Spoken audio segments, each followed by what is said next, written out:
Hola.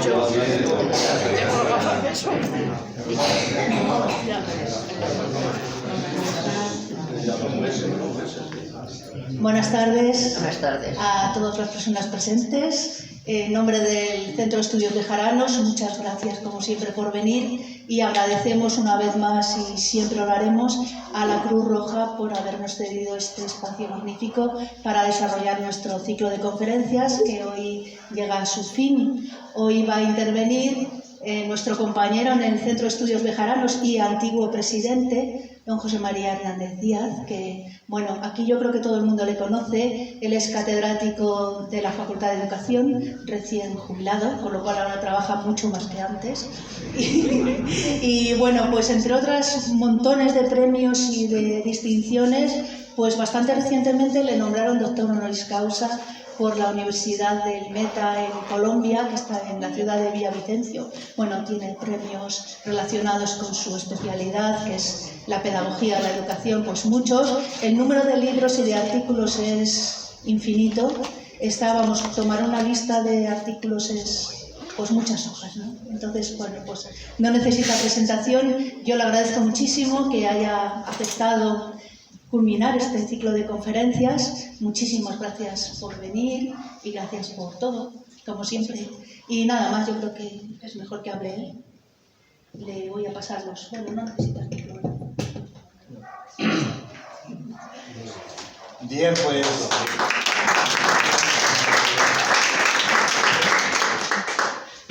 buenas tardes a todos ustedes.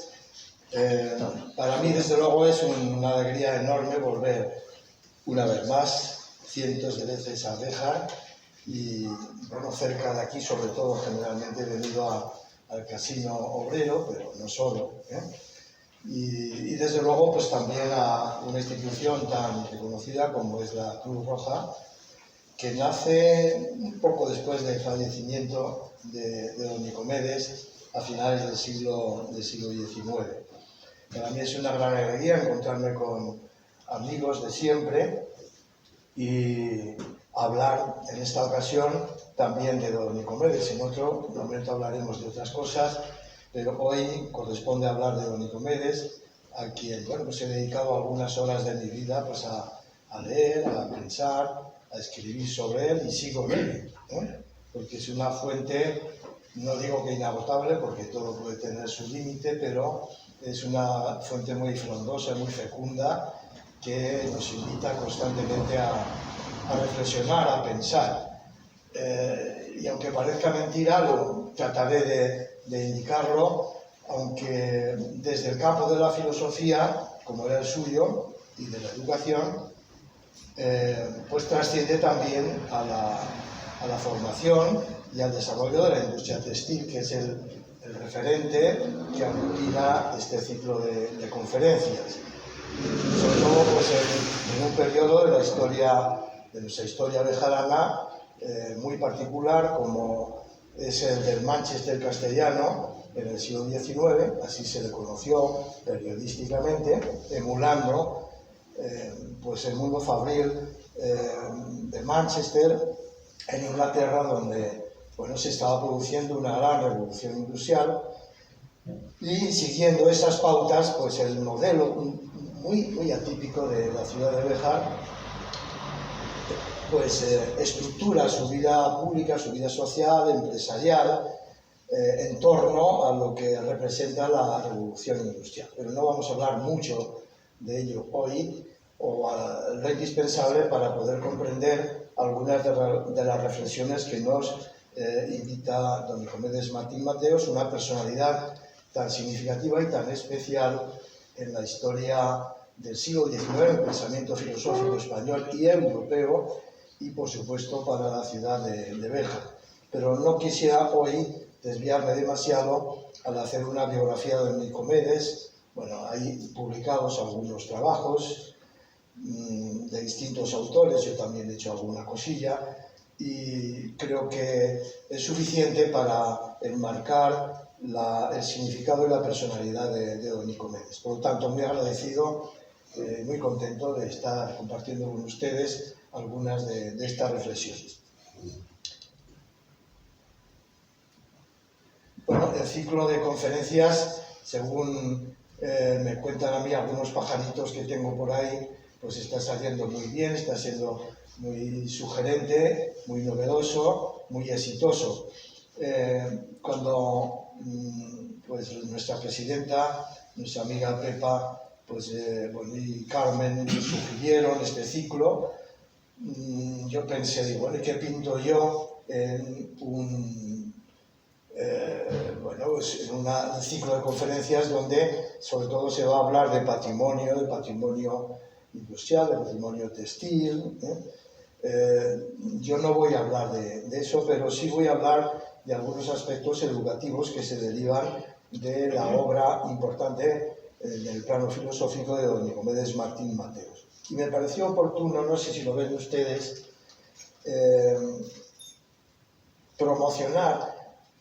tomar como referente un texto que escribieron los compañeros de la Sociedad Económica de Amigos del País de Béjar, que fue una de las primeras que se crearon a finales del siglo XVIII, que tuvo distintas etapas, pero que llegó hasta bien dentro del siglo XX, y don Nicomedes fue también parte de, como no podía ser menos, de la Sociedad Económica de Amigos del País.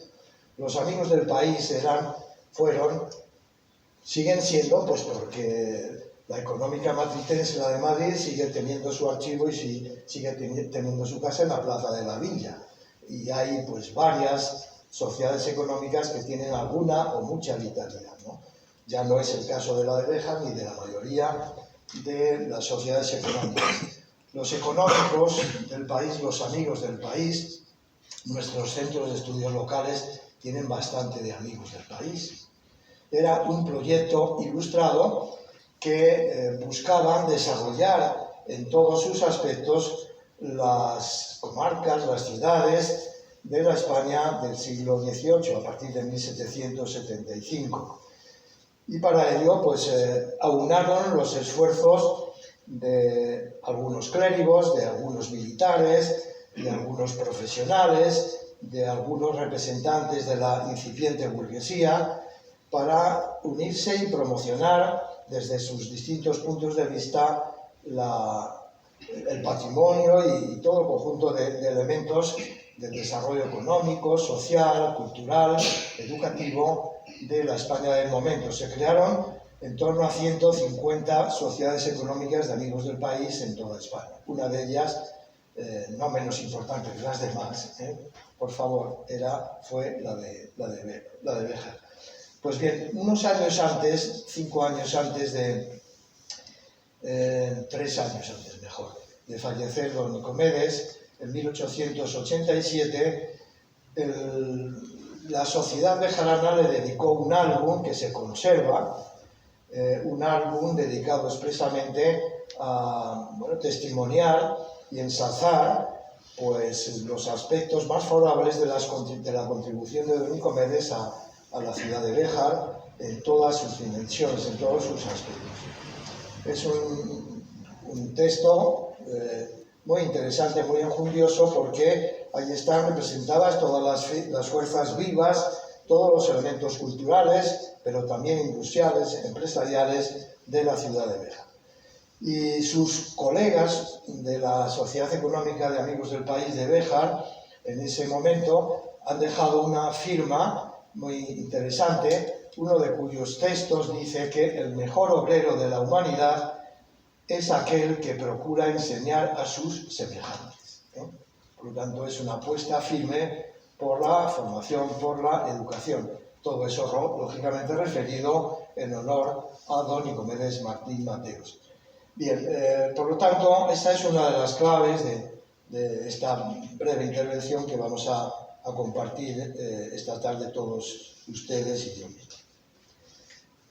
Lo que vamos a ver es este esquema que voy a ir, bueno, pues comentando con relativa brevedad para, sobre todo, entretenerme un poco más en el punto final, acción específica pro industria textil de Béjar, en algunas de las cuestiones más significativas de la apuesta y de la defensa que hizo Nicomedes de muchos aspectos de la vida bejarana, pero especialmente en este caso de la industria textil. La declaración que comentaremos de 1848, el momento especial de la historia de la industria de Béjar, y donde se piden con cierta energía por parte de don Nicomedes y de otros industriales también de Béjar, se le pide al gobierno liberal. El liberalismo español del 19 tiene distintas alternativas, es obvio. En esa etapa pues estamos en una fase en que hay una transición del liberalismo doceanista más radical a un liberalismo más moderado.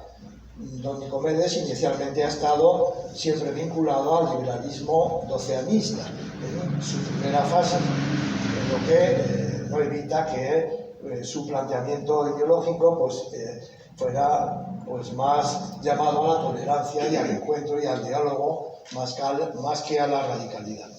Bueno, pues en ese momento se muestra muy crítico y defensor con contundencia de las necesidades, de las demandas de la industria bejarana ante el gobierno de turno.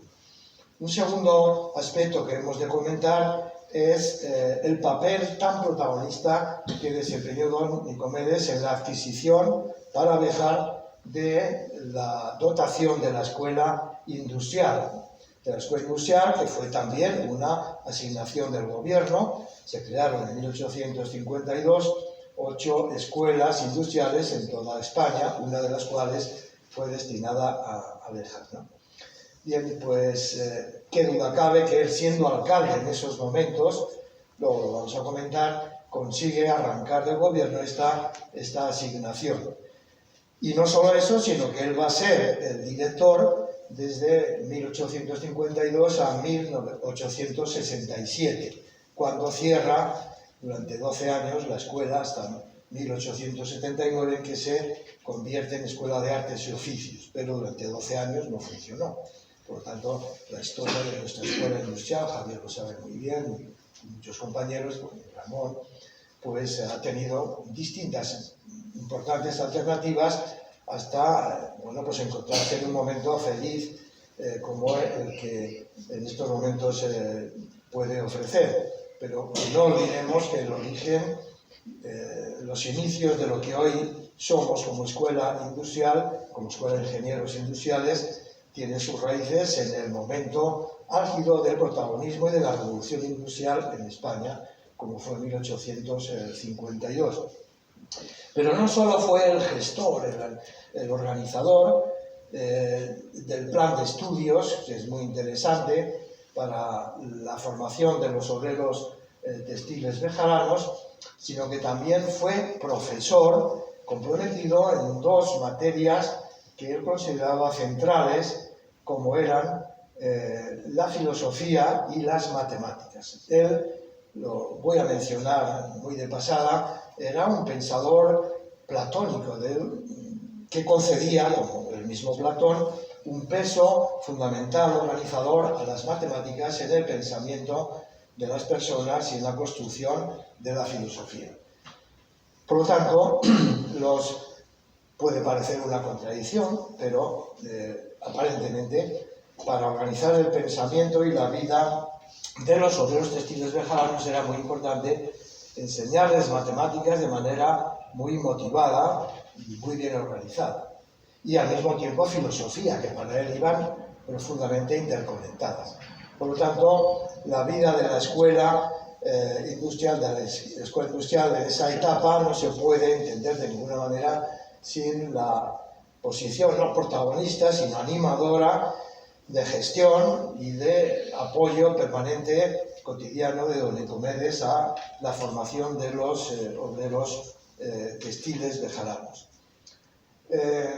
Y en tercer lugar, hay otra dimensión fundamental que se deriva del pensamiento de don Nicomedes, como es la formación, podríamos considerar, fuera de la escuela, fuera de las instituciones, o de un determinado tipo de instituciones escolares, como eran los ateneos. Él fue creador también, en 1858, del Ateneo del Recreo, que fue, según lo que yo he podido hasta ahora conocer y comprender, el primer Ateneo de la ciudad de Béjar, en ese momento crucial de la historia de nuestra ciudad. Él pronuncia un discurso exquisito en la inauguración de ese Ateneo como un elemento siguiendo las pautas de las palestras y de las ágoras y de las intervenciones en las ágoras griegas, siguiendo al mismo Platón, pues todo lo que había que suscitar y motivar a los trabajadores para que leyeran, para que huyeran de la taberna, huyeran de determinados vicios y se dedicaran también de vez en cuando, o mucho más, a leer y a formarse, ¿no? Y luego, además de otras intervenciones en distintos ateneos, círculos, casinos, sin duda alguna, pues fue también determinante su compromiso en la creación, junto con García Nieto y con el que era director del Adelanto entonces también, o fue profesor de la Escuela de Ingenieros, de la Escuela Industrial, quienes los tres hombres capaces de impulsar el nacimiento del Casino Obrero, una institución que sigue avanzando y sigue desarrollando y proponiendo pues una acción formativa, lúdica también y creativa todos los días desde su lema, instrucción, moralidad y recreo, que era un lema muy prototípico del pensamiento de los tres fundadores del Casino Obrero. Bueno, pues esto es lo que yo les quería comentar. Espero no prolongarme demasiado porque el tema da para mucho, por lo menos para mí, pero no quisiera ser pesado, Podríamos comenzar con una reflexión de nuestro tiempo en torno a lo que seguramente muchos de ustedes conocen como la teoría del capital humano. La teoría del capital humano fue elaborada por distintos economistas norteamericanos hace algunas décadas y les permitió obtener el Premio Nobel de Economía en 1961. ¿Cuál es la tesis fundamental de estos autores, economistas, repito, no eran filósofos, no eran educadores, sino quienes demostraron de manera fehaciente, con números en la mano, que había que formar mucho mejor a los trabajadores de todo el mundo, los empresarios, los políticos responsables, había que capacitar mucho mejor a los trabajadores para que la rentabilidad, es decir, en términos netamente económicos, la rentabilidad fuera mucho mayor y de esta manera se superase definitivamente lo que había venido funcionando en la precedente revolución industrial que se sostenía en el llamado capitalismo concurrencial, que era el de pequeñas empresas, el de simplemente ajustar las ganancias en función de la explotación que se podía producir sobre los horarios, los sistemas de habitabilidad, los salarios de los trabajadores.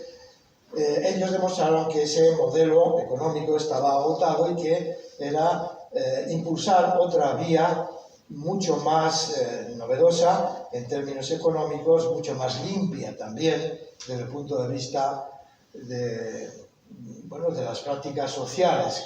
Por lo tanto, había que formar mucho mejor a los trabajadores, todos los trabajadores, todas las empresas. Esta ha sido una de las grandes innovaciones del mundo capitalista a partir de la Segunda Guerra Mundial, aunque ya se veía venir, y don Nicomedes, desde luego, fue una persona muy intuitiva respecto a lo que él no podía de ninguna manera desarrollar como capital humano, no utiliza nunca esta expresión, pero en términos concretos sí se parece bastante a lo que luego vamos a ver que él defiende, ¿no? Por lo tanto, invertir en educación es obtener mayores ganancias. Tanto los empresarios particulares como las sociedades, los gobiernos, cualquier impulso productivo, si viene reforzado con una mejor y mayor formación de sus trabajadores, una mayor cualificación, va a ser mucho más rentable. Esto lo tenemos claro en nuestras leyes educativas actuales, en el mundo de la Unión Europea, pero también en el mundo asiático y, por supuesto, en Estados Unidos, en todas partes.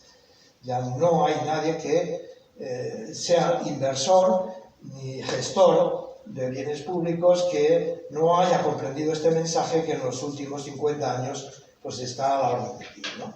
Hay que formar mucho mejor a los trabajadores para obtener mayores beneficios en todos los aspectos. En segundo lugar, como antes hemos comentado, ese lema de los ilustrados bejaranos que se prolonga durante todo el siglo XIX, esa apuesta por la educación, por la formación, es lo mejor que las personas podemos hacer por mejorar el mundo, por desarrollarlo. Seamos como padres, como profesores, como educadores, como ciudadanos, La apuesta por la educación es la mejor inversión en vida cívica, en vida ciudadana, en vida también intelectual, en formación en todos los aspectos. Por eso me parece que bueno, pues la idea principal que yo les quiero transmitir es que don Nicomedes fue muy intuitivo en este punto a la hora de comprender que había que formar al ciudadano, como él fue ciudadano ejemplar, reconocido en todas las distinciones que recibió de la ciudad de Béjar y de fuera de Béjar, como él mismo, toda su biografía postula.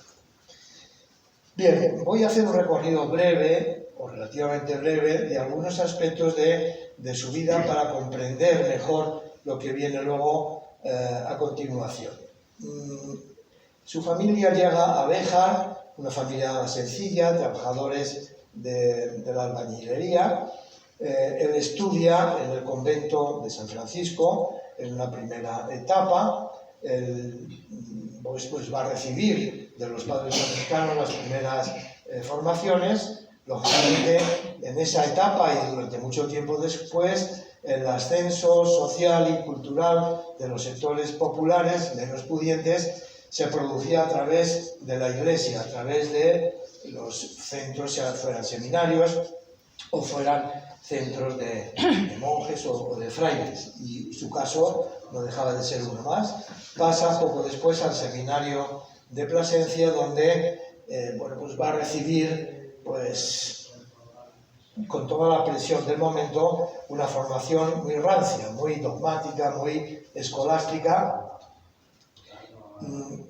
a la cual él va a renunciar inmediatamente después, cuando va a pasar a ser, deja de pretender ser sacerdote y piensa que puede ser estudiante de Derecho en la Universidad de Salamanca. Y en la ciudad de Salamanca, en los años 20 del siglo XIX, pues se va a encontrar con un momento especialmente brillante de nuestra universidad, que era muy proclive al liberalismo de Cádiz.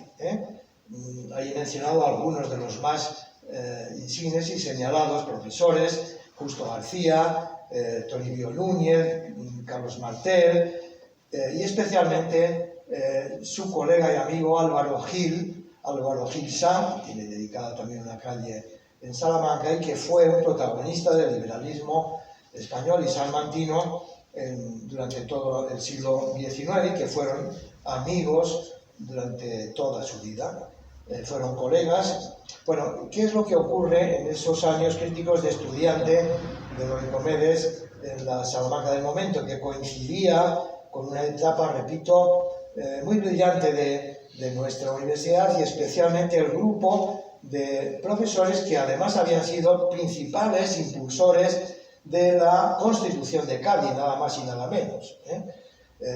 Los debates parlamentarios que se conservan en torno a la Constitución de Cádiz, a la formación y a la Constitución de Cádiz. No solo fue Jovellanos, que también pasó cerca de estos años por Salamanca, sino el grupo de liberales salmantinos impulsaron una sociedad pues muy diferente, muy novedosa respecto a la tradición pues, nobiliaria, arcaica, que venía derivando en todos los siglos precedentes. En ese clima, don Nicomedes se encuentra reconocido, se encuentra vivo, renuncia al dogmatismo de la escolástica y se abre muy críticamente hacia todo tipo de corrientes filosóficas de la Europa del momento. Empieza a leer y se pone, no voy a pretender ahora, bueno, algunas de estas cosas se recogen en la Revista de España, que era la principal revista de filosofía en la España del siglo XIX, y donde don Nicomedes pues, fue uno de los principales autores, uno de los más numerosos en cantidad de artículos, pero también donde demuestra que conocía perfectamente todas las corrientes filosóficas de la Europa del momento, ¿no? Con independencia de que él profesionalmente fue juez en distintos lugares de España, algunos más próximos, en Piedrahíta, en Cieza, en la ciudad de Murcia, en Andújar, y en toda esta etapa él va a tener una especial relación con los niveles más destacados de los liberales españoles que ya están gobernando a partir de la muerte de Fernando VII en finales de 1833. En esos años críticos de la historia, muy esperanzadores también para el mundo de las libertades, donde se gesta no solo las desamortizaciones civiles y eclesiásticas, sino que también se gesta el sistema educativo español, por ejemplo, los primeros sistemas de atención social, o los precedentes de los servicios sociales y tantas otras cosas en ese momento crítico que va de 1834 a 1868, pero especialmente en esos 12 primeros años, ¿no? Y donde él tiene una relevancia incluso política muy grande, pero le van a sacudir, como sucede a veces en política, según yo tengo entendido, claro. Dentro de los partidos pues hay de todo y se producen zancadillas y se producen pues, desajustes y peleas, historias. Esto lo sabemos todos que está produciéndose a cada instante. Pues también le dieron fuerte a don Nicomedes y quedó decepcionado de la política oficial, de tal manera que pudo tener aspiraciones importantes a los niveles más elevados de la política de Madrid. De hecho, vivió en Madrid una temporada en ese clima de expectativas, pero quedó decepcionado y se recluyó en lo que él va a llamar siempre su Cantón Béjar, ¿no? Es una expresión muy bonita que él, bueno, pues, utiliza con relativa frecuencia y que expresa muy bien su carácter y su estilo de ser, lo que no le impide tener una proyección intelectual grande en las enseñanzas de la filosofía española del momento y en muchas de las correspondencias oficiales de los mejores filósofos de la Europa, en Alemania, en Francia, durante todo el siglo XIX hasta su muerte, ¿no? De tal manera que se instala definitivamente en Béjar, donde empieza, pues, lógicamente, a establecer una serie de criterios de actuación en la vida pública, sus compromisos en la Junta Local de Instrucción Pública y en la defensa de la industria textil, que luego vamos a comentar. En 1848 escribe un folleto muy interesante en defensa de la ayuda que se necesita para Béjar, aislada de las comunicaciones, aislada de los centros de decisión política, pero con una trayectoria y con una vitalidad ejemplar en todo lo relacionado con la producción industrial textil, lanera en este caso, ¿no? Es alcalde de Béjar, es quien pone orden, por ejemplo, en las escuelas, manda construir una primera gran escuela que va a ser la gloria y el ejemplo de emulación para toda la provincia y logra ser pues, distinguida como la mejor escuela de la provincia. Pero también media en conflictos políticos y sociales en determinados momentos y sobre todo, luego lo vamos a ver, que se instale la Escuela Industrial en 1852, seguramente muy al calor de su relación especial con Álvaro Ginsburg, como ya hemos comentado. Escribe en la prensa sobre muchas cosas, por ejemplo, insiste en la importancia de mejorar las comunicaciones de Béjar con Madrid especialmente y con Salamanca, puesto que no había carreteras, no había todavía ferrocarriles, aunque él ya empieza a conocer y habla de los ferrocarriles en distintos periódicos de tirada nacional. Por lo tanto, él, un hombre con una personalidad y un pensamiento fuerte de tipo filosófico que quiere mejorar idealmente el mundo, pero dice que hay que, como Platón, primero ateniense y después ciudadano del mundo. Primero bejarano y después después ciudadano del mundo. Es decir, que el mundo se construye a pequeñas dosis, desde lo concreto, desde lo próximo, desde lo cercano, pero sin perder nunca de vista lo general, esa aspiración a cambiar idealmente pues, la vida de las personas. Por eso se produce pues un conjunto de manifestaciones, de expresiones que proceden de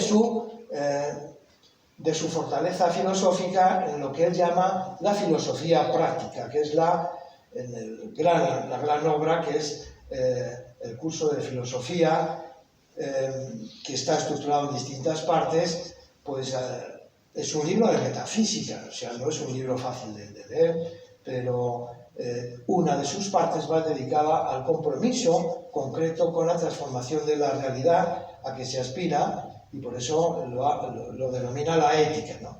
Entonces, el mayor deber de un gobernante es la educación del pueblo, que es el lema que traza en el frontis de la escuela principal de Béjar de aquellos años. Y por eso dice que hay que comprometerse constantemente con la vida cotidiana de los bejaranos.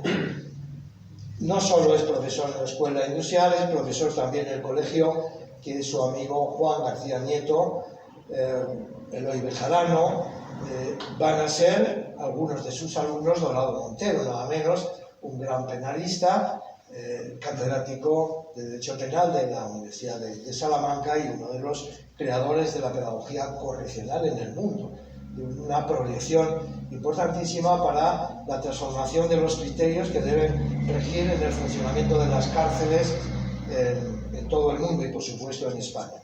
De hecho, la ley de penitenciaria española, la que está rigiendo en estos momentos, se sustenta en el pensamiento de Dorado Montero, que a su vez bebe en las fuentes de don Nicomedes Martín Mateos.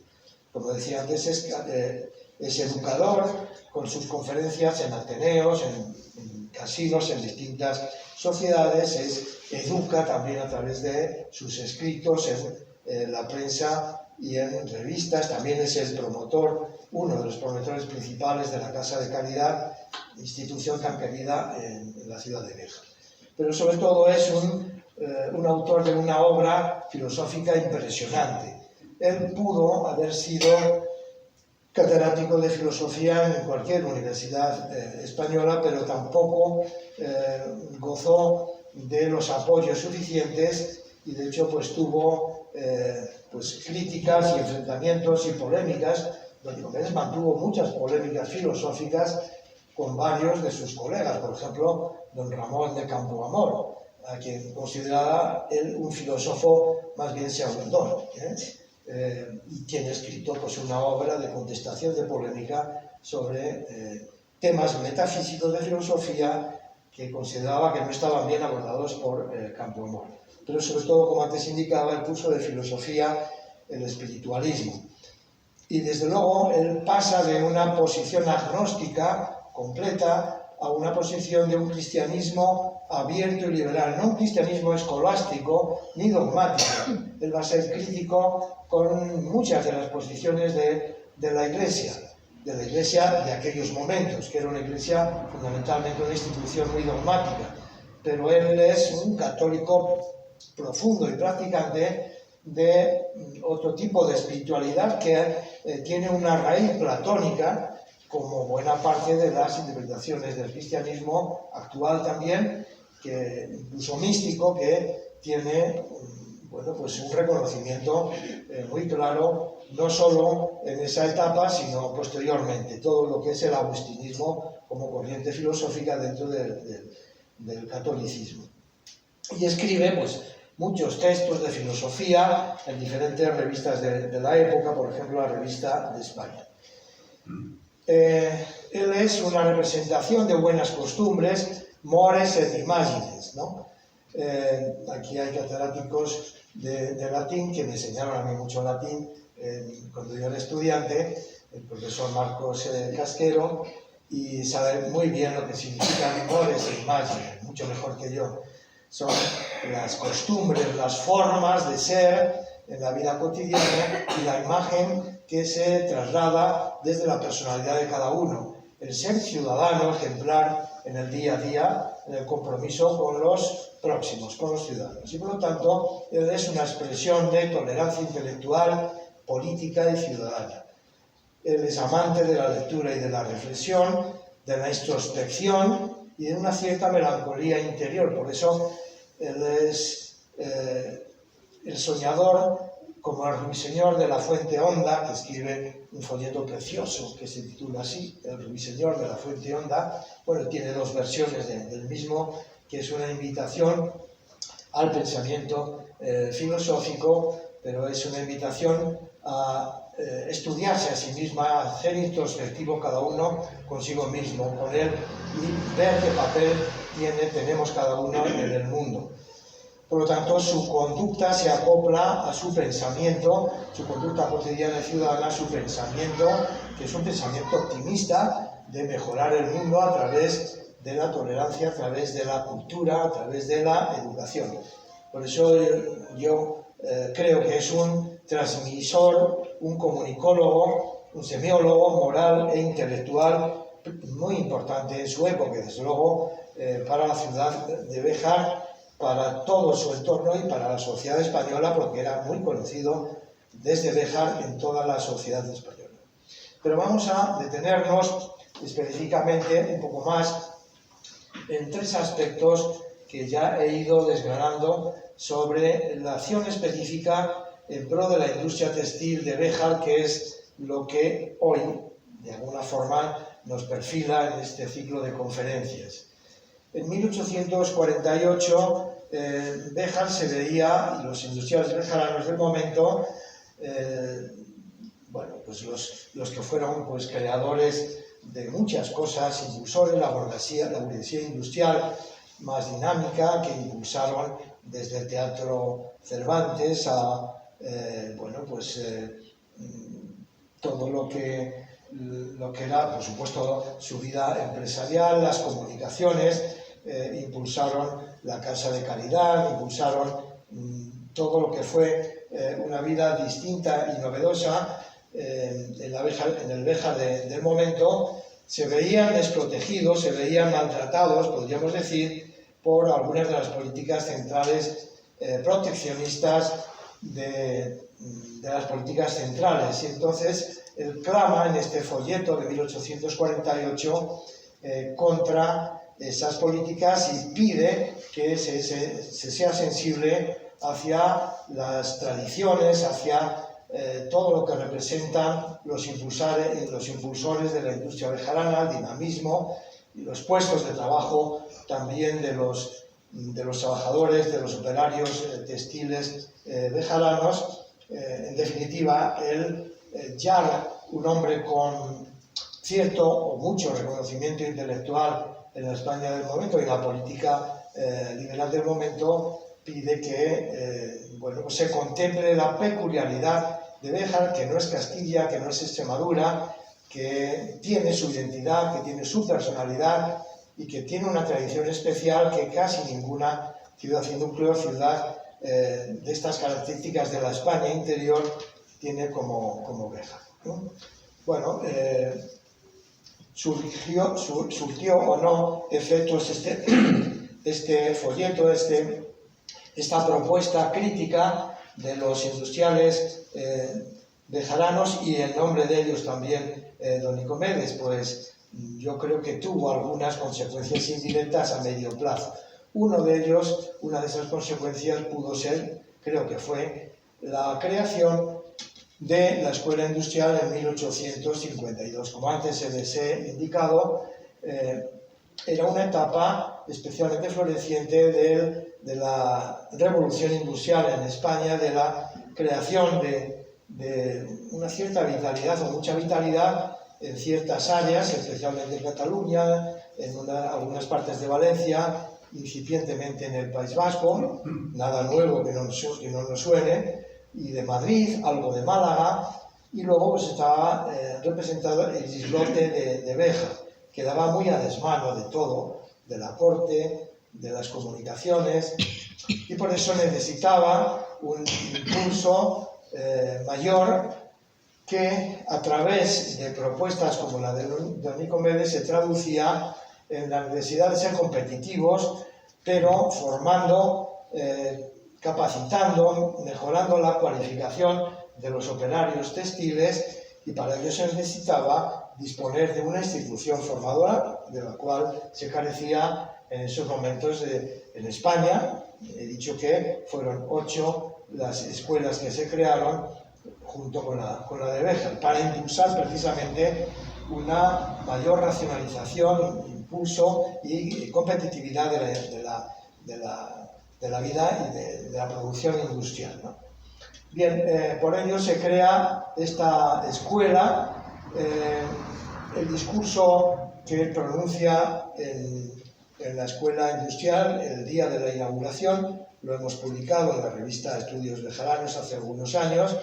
Se lo sugiero, se lo recomiendo, que lo lean si pueden. En algún momento, me parece recordar que en el año 2002, si no recuerdo mal, hace ya algunos años, hace 22 años o 21, pues lo publicamos y yo hice un comentario del mismo. Le remito a ese texto que a mí me parece ejemplar sobre el sentido de la escuela industrial, porque había que convencer a todos los propietarios industriales y, por supuesto, a los trabajadores bejaranos del interés, de la necesidad de formarse mejor, de capacitarse mejor, de asistir a la escuela. Inicialmente eran enseñanzas exclusivamente nocturnas, por lo tanto era un esfuerzo suplementario. Tengan ustedes presente que en toda Europa, no solo en Béjar, en toda Europa, en la industria textil y en todas las industrias, en la minoría, la media de horario laboral sin descanso dominical, ojo,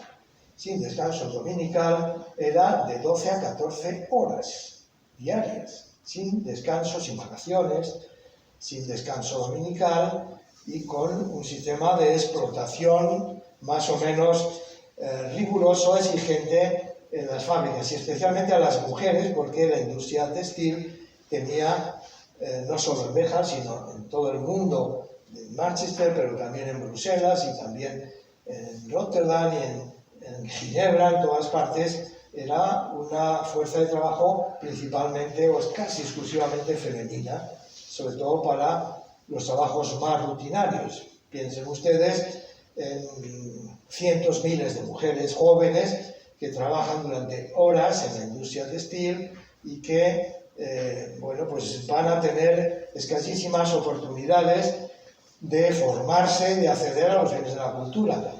Para acceder a la escuela industrial tendrá que pasar todavía algunos años, porque no estaba bien visto que las mujeres fueran, en aquella época, en esta primera etapa de la escuela industrial, fueran, y menos por la noche, y solas, a acceder a estudios y escuelas nocturnas, ¿no? Pero en todo caso, se invitaba a los trabajadores, a los operarios bejaranos textiles a formarse haciendo un esfuerzo suplementario. Repito que esta fue una de las grandes reivindicaciones de los trabajadores organizados en la Primera Internacional desde 1864 en todos los congresos internacionales, el de Bruselas, el de Ginebra, luego el de Barcelona, yo he escrito algunas cuestiones sobre eso. Una de las reivindicaciones fundamentales de los trabajadores organizados de todo el mundo fue precisamente la de disminuir el número de horas del horario laboral y de añadirlo al número de horas de formación. Por eso la reivindicación histórica durante muchos años, hasta el siglo XX, de los trabajadores también bejaranos, fue la de las tres ochos. 8 horas de trabajo, 8 horas de descanso y 8 horas de formación, de cultura, para ir a la escuela industrial, para ir a otro tipo de escuelas nocturnas de adultos, para ir a los círculos, a los ateneos, a los casinos, para leer, para acceder a los bienes que representaban las incipientes bibliotecas, etc. ¿Cómo hacía la comida? Bien, por lo tanto, había que convencer, esto lo hace magníficamente don Nicomedes, creo yo, en este discurso inaugural, y por eso tenía sentido la creación de la escuela industrial en nuestra ciudad en 1852, pero había que motivar y había que animar a sus principales protagonistas, por una parte a los patronos, para que dejaran alguna hora de permiso para que sus propios trabajadores pudieran acceder a la escuela industrial, y por supuesto a los operarios para que tuvieran la disponibilidad y el esfuerzo de realizar estudios incipientes, pues de química, algo de lenguas, sobre todo de lenguas también extranjeras, algo de francés, de matemáticas, como antes hemos comentado, de funcionamiento del régimen industrial, alguna noción de economía y de filosofía, porque no basta con ser un buen técnico, sino que hay que ser un muy buen ciudadano. Y hay que ser capaz de trascender los conflictos que se puedan producir en la vida cotidiana, ofreciendo razones, elementos conceptuales de convivencia, de tolerancia, a partir de el trabajo, de la vida cotidiana, pero también de la convivencia. Bueno, por eso él propone un currículum, plan de estudios, unas formas de trabajar y de enseñar que combine estas dos dimensiones, la humanista y la técnica. Hay que ser mejores trabajadores como personas y mejores trabajadores como técnicos y especialistas dentro de la industria textil, fundamentalmente. Nuestra escuela industrial no obtuvo el apoyo suficiente de todas las instituciones. Fueron muchas las alternativas que padeció, algunas veces por parte del ayuntamiento, algunas veces por parte de la diputación, en ocasiones por parte del gobierno. Fueron, aportaciones no demasiado constantes y con muchas alternativas, lo que dificultó, sin duda, su funcionamiento, de tal manera que en los años finales no pudo funcionar con toda la dignidad necesaria, y de hecho tuvo que cerrar en 1867. Quería destacar que don Nicomedes, como creía, como buen platónico, en la importancia de la filosofía, por supuesto, pero también de las matemáticas, que las matemáticas, un pensamiento lógico, tenía que estar sustentando todo el edificio intelectual de la escuela y de la formación de los trabajadores bejaranos. Por eso él optó por ser profesor de matemáticas, y parece que era muy buen profesor de matemáticas, motivando a los trabajadores textiles, muchos de los cuales no tenían toda la formación suficiente para ser premios Nobel de matemáticas, evidentemente, pero sí para incorporarse al pensamiento lógico matemático, que es fundamental para todos nosotros, para cualquier individuo. Por eso, cuando somos niños, nos guste o no nos guste, necesitamos un cierto dominio del lenguaje lógico matemático para estructurar mucho mejor nuestra forma de pensar y de ordenar el mundo en nuestro propio compromiso. Pero también don Nicomedes es un animador permanente de la alfabetización de los bejaranos. En esta etapa después no tanto, después a finales del siglo y sobre todo a principios del siglo XX, Béjar tiene una etapa de declive en el funcionamiento de sus escuelas primarias, pero durante décadas, en el siglo XIX, Béjar fue una ciudad ejemplar en la organización de las escuelas primarias, que eran y que son las que garantizan el acceso a la cultura básica, donde todos aprendemos los recursos básicos de la cultura, a leer, escribir, a contar y algunos otros elementos de la formación del currículum indispensable para ser ciudadanos en la vida cotidiana. Don Nicomedes, de manera insistente, se preocupa por esta cultura básica de todos los bejaranos, de todas las bejaranas, también de las mujeres, también de las niñas. Siendo él alcalde, va a ser el creador, podríamos decir, de la primera escuela de niñas, específicamente para las niñas de Béjar, aunque había existido con anterioridad alguna escuela muy puntual, promovida incluso en el siglo XVIII por los duques de Béjar, pero en plan orfanato, ¿no? Para lo que representaba pues, el desarrollo del sistema escolar, incluyendo a todas las mujeres, incluyendo a todas las niñas.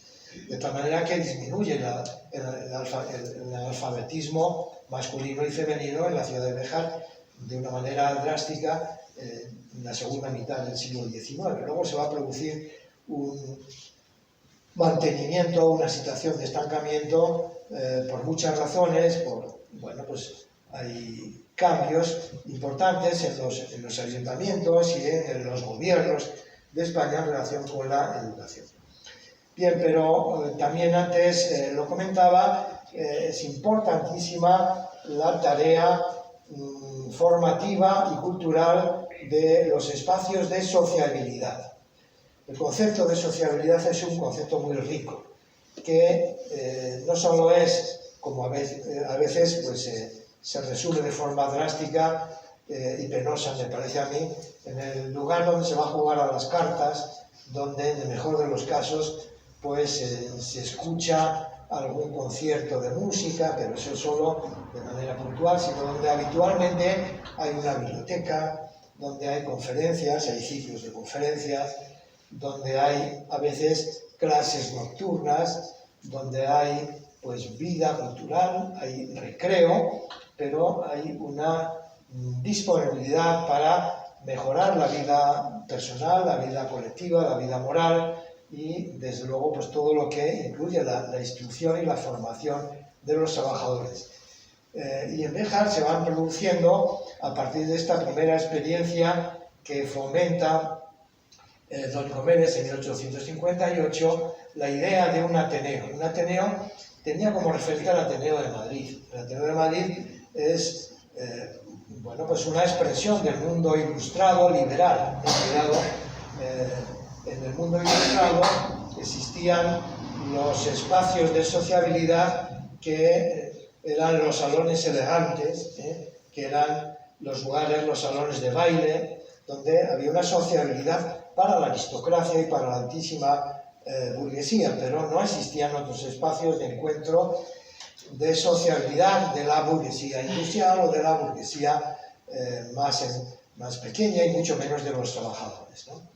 Entonces, el Ateneo de Madrid va a ser un espacio de sociabilidad liberal, siguiendo sus pautas, su ejemplo, su modalidad, pues van a ir poco a poco apareciendo en toda España distintos Ateneos que luego por modas italianas se van a denominar los casinos en muchos casos, ¿no? Bueno, pues en Béjar está en la cresta de la ola, es decir, porque había una burguesía muy dinámica y están dispuestos rápidamente a crear, por ejemplo, el primer Ateneo de Béjar es el casino industrial, se llamó así, luego casino de Béjar, se llamó primero casino de Béjar, luego casino industrial, luego casino de Béjar posteriormente. De ello hablaremos en otra ocasión.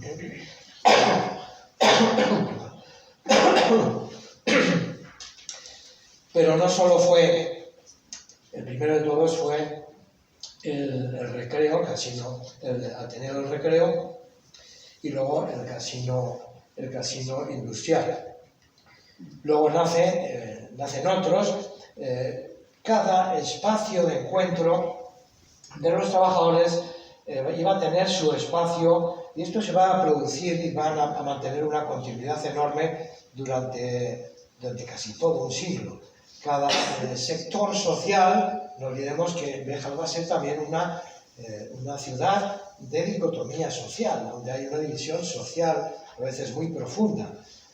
Espacios de encuentro para la alta burguesía, espacios de encuentro para los trabajadores, para los republicanos, para los de Acción Católica, más tarde, para los obreros. Por eso hay distintos casinos y distintos espacios de encuentro donde las personas de distintas procedencias que con frecuencia no se encuentran, y el caso paradigmático no es justamente el de los Nicomedes, todo lo contrario, pero sí el del Casino de Béjar, por ejemplo. El Casino Obrero va a ser justamente todo lo contrario, un espacio de diálogo, de acogida de todos los sectores, y por eso hay una masa obrera muy importante, pero hay también sectores de la pequeña burguesía, de la intelectualidad, que se van a sumar a un proyecto más abierto, más tolerante.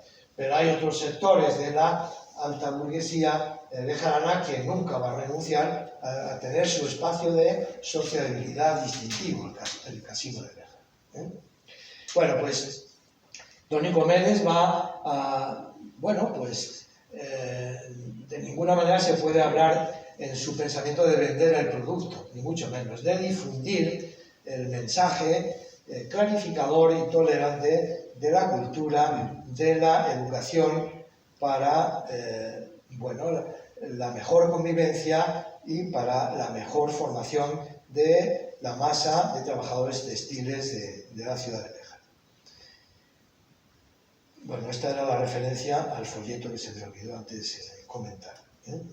Invitación de la fábrica de Béjar a las demás del reino sobre la defensa del sistema protector e impugnación del libre comercio, ¿no? Porque claro, empezaba a suceder lo que los chinos nos han hecho hace ya algunas décadas por aquí, ¿no?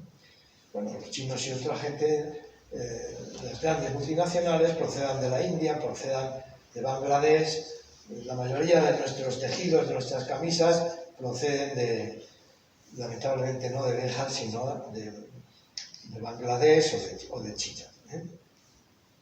Y terminamos. Luego, si quieren, podemos establecer algún diálogo. Creo que se puede resumir el legado de don Nicomedes en la pedagogía del ejemplo y de la honestidad. El reconocimiento de los obreros bejaranos en este álbum de 1887, a mí me parece paradigmático. Es la educación moral y el espíritu de tolerancia, como él, mejor que nadie, representa no solo en Béjar, sino en lo que es la pedagogía de la tolerancia. Estoy terminando de escribir un trabajo precisamente sobre la pedagogía de la tolerancia en don Nicomedes Martí para publicarlo en una revista de otro tipo en España. La formación, la importancia de la formación básica, entonces y ahora, en la escuela primaria. Ahora es la escuela primaria y la escuela secundaria obligatoria. Por eso tenemos que apostar por la enseñanza obligatoria hasta los 16 años, y dentro de poco pues va a ser hasta los 18 años. Y esto, aunque haya algunas voces que clamen contra la desintegración de ciertos modelos clásicos de la segunda enseñanza, pues sí que lo vamos a hacer, pero es que va en beneficio de todos los ciudadanos, y hay que buscar otro tipo de instrumentos de remedios, de apoyo, para que todos puedan llegar al final, al éxito de concluir la segunda enseñanza, la educación secundaria obligatoria y algo más. Es también de gran interés, me parece a mí, el combinado de una formación técnica y una formación humanista en lo que entonces se conocía como el currículum de la formación profesional. Es un precursor, sin duda alguna, de nuestra formación profesional. Él todavía no habla en términos claros y contundentes de grandes escuelas industriales. En esa época se estaban naciendo en España las primeras, siguiendo el modelo de París, como no podía ser menos, de las escuelas centrales de arquitectura, de minas, industriales, de caminos. Todas ellas nacen justamente en esas fechas, 1848, 1849, y luego, pues ya un siglo después prácticamente, todas estas escuelas se han ido abriendo y se han ido implantando en todas las universidades, pero durante más de un siglo no han existido más que una gran escuela, siguiendo, repito, el ejemplo de París. Pero para todo lo que es la formación profesional, que ha ido evolucionando, que ha ido creciendo y que sigue siendo hoy imprescindible para que la sociedad española y la sociedad europea mejore, crezca, sea también más productiva, pero sobre todo más humana, necesita una formación técnica y una formación en categorías humanas, humanísticas. Y, como antes hemos comentado, la importancia, el interés de cultivar la sociabilidad creativa, creadora en estos centros, llamémosle como queramos, ateneos, círculos, casinos, a veces casas del pueblo, a veces ateneos libertarios, a veces ateneos republicanos, a veces casas de acción católica, cada uno desde respetando las peculiaridades, pues pueda ser interesante, a ser posible con un afán realmente pues integrador y tolerante, integrador, claro. Pero bueno, a don Nicomedes nuestro respeto y admiración por Reja. Muchas gracias a ti.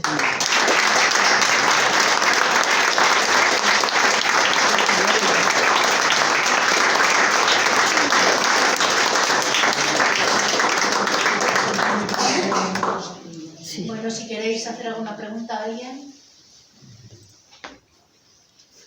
Lo has explicado muy bien. Lo has explicado muy bien, dice. Pues no se hable más. Muy bien, pues muchas gracias. Mira, ya hay una persona que... Sí, me llama la atención cómo desde Béjar él está en contacto con todos los intelectuales de Europa. Bueno, no sé si con todos no, evidentemente, pero con los más importantes en su ámbito de pensamiento filosófico, por supuesto que sí. Y eso queda demostrado en sus obras filosóficas, que son muy densas, pero muy al día.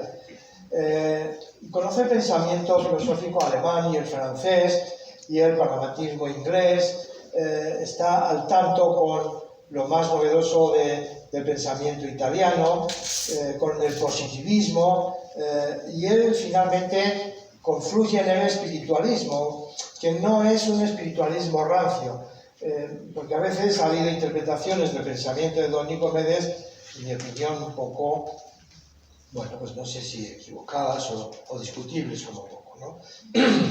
Que lo han ubicado y sentenciado de forma unidireccional. El pensamiento de Nicomedes es un pensamiento más abierto que el del catolicismo tradicional. Es un pensamiento abierto, siendo el católico, pero muy abierto y muy receptivo a otras formas de pensar.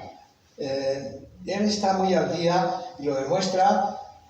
Bueno, la revista de España es una revista, no sé qué ejemplo utilizar ahora, no sé si la revista de Occidente les parece bien actualmente, puede ser una revista de encuentro intelectual abierto, no sé, tampoco quiero poner muchos más ejemplos en la actualidad, pero una publicación reconocida por todo el mundo en el ámbito del pensamiento abierto, el pensamiento liberal. Don Nicomedes era un liberal, ¿no? De principio a fin. Un liberal en el sentido del siglo XIX, en el sentido europeo, no en el sentido anglosajón, que es distinto. Por lo tanto, que él conocía y era una personalidad reconocida en el pensamiento filosófico español y político, por supuesto. Lo que pasa es que fue maltratado, era conocido y era respetado, pero no se le facilitaron mucho las cosas, tanto desde el punto de vista político como desde el punto de vista académico. Sufrió algún tipo de represalias de distintos sectores en distintos momentos y él finalmente renunció a, no sé si por razones también familiares y no por ser un sentido acomodaticio, sino por encontrarse muy feliz dentro de su cantón bejarano, porque él era muy madurador también, iba a reflexionar y a pensar en la Fuente Honda, en las distintas huertas que entornan la ciudad, es donde él hace un pensamiento fecundo que trasciende a los lugares más prestigiosos del pensamiento europeo, sin duda alguna. Y esto no es una afirmación mía. Si usted tiene la tranquilidad y las ganas de acercarse a la lectura de algunos o muchos de esos artículos y de esas monografías de Nicomedes, podrá comprobar cómo conoce perfectamente el pensamiento filosófico de todas las procedencias. Está muy al día, excitado, él polemiza también, polemiza en el sentido intelectual, no en el sentido de ser una persona pues un poco extraña y poco paciente, ¿no? Él es un gran discursivo y un gran discursor del pensamiento, y lo hace con mucha intensidad, mucha profundidad y mucha contundencia, pero sí que está muy al día. Él recibe su biblioteca que está diseminada en parte en la actual biblioteca del Centro de Formación Profesional de Béjar, ciudad de Béjar, demuestra que él tenía y accedía al pensamiento europeo leyendo, por supuesto, en francés, pero también en otras lenguas. Yo no sé si conocía todo el pensamiento europeo a través del francés, el inglés y el italiano, no estoy seguro de que conociera también el alemán. Por supuesto, el portugués también lo leía, ¿no? ¿Por qué? Porque sus libros, que algunos de ellos están también señalados, muchos de los cuales yo he recorrido, los originales de su propia biblioteca, pues nos revelan, cada biblioteca de cada uno de nosotros revelan cómo nos hemos formado, en qué fuentes bebemos o bebimos, o seguimos bebiendo. Por lo tanto, nuestras bibliotecas son nuestra seña de identidad personal e intelectual, la de Nicomedes, por supuesto, también. Bueno, aunque algunos de sus libros, no solo los suyos, sino los recibidos, pues no se conserven, pero la mayoría sí se conservan y nos dan muchas señales, ¿no? Una de ellas es que tenía contacto permanente de reconocimiento habitual por parte de los grandes filósofos, pensadores,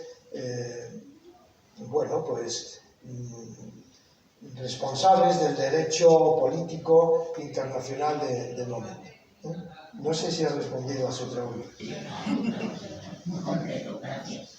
Bueno, yo recomiendo un libro que ha escrito el profesor Hernández Díaz, que se llama Nicomedes Martín Mateos en la Revista de España, y ahí se entresaca bastante bien su pensamiento y el hecho de que controlaba varias lenguas, entonces estaba directamente en contacto con quien hiciera falta, ¿no? Muy recomendable. Editado por el Centro de Estudios Bejarano. Hombre, claro. Y no sé, ¿alguien más quiere decir algo? Pues nada, muchísimas gracias. Hasta la próxima.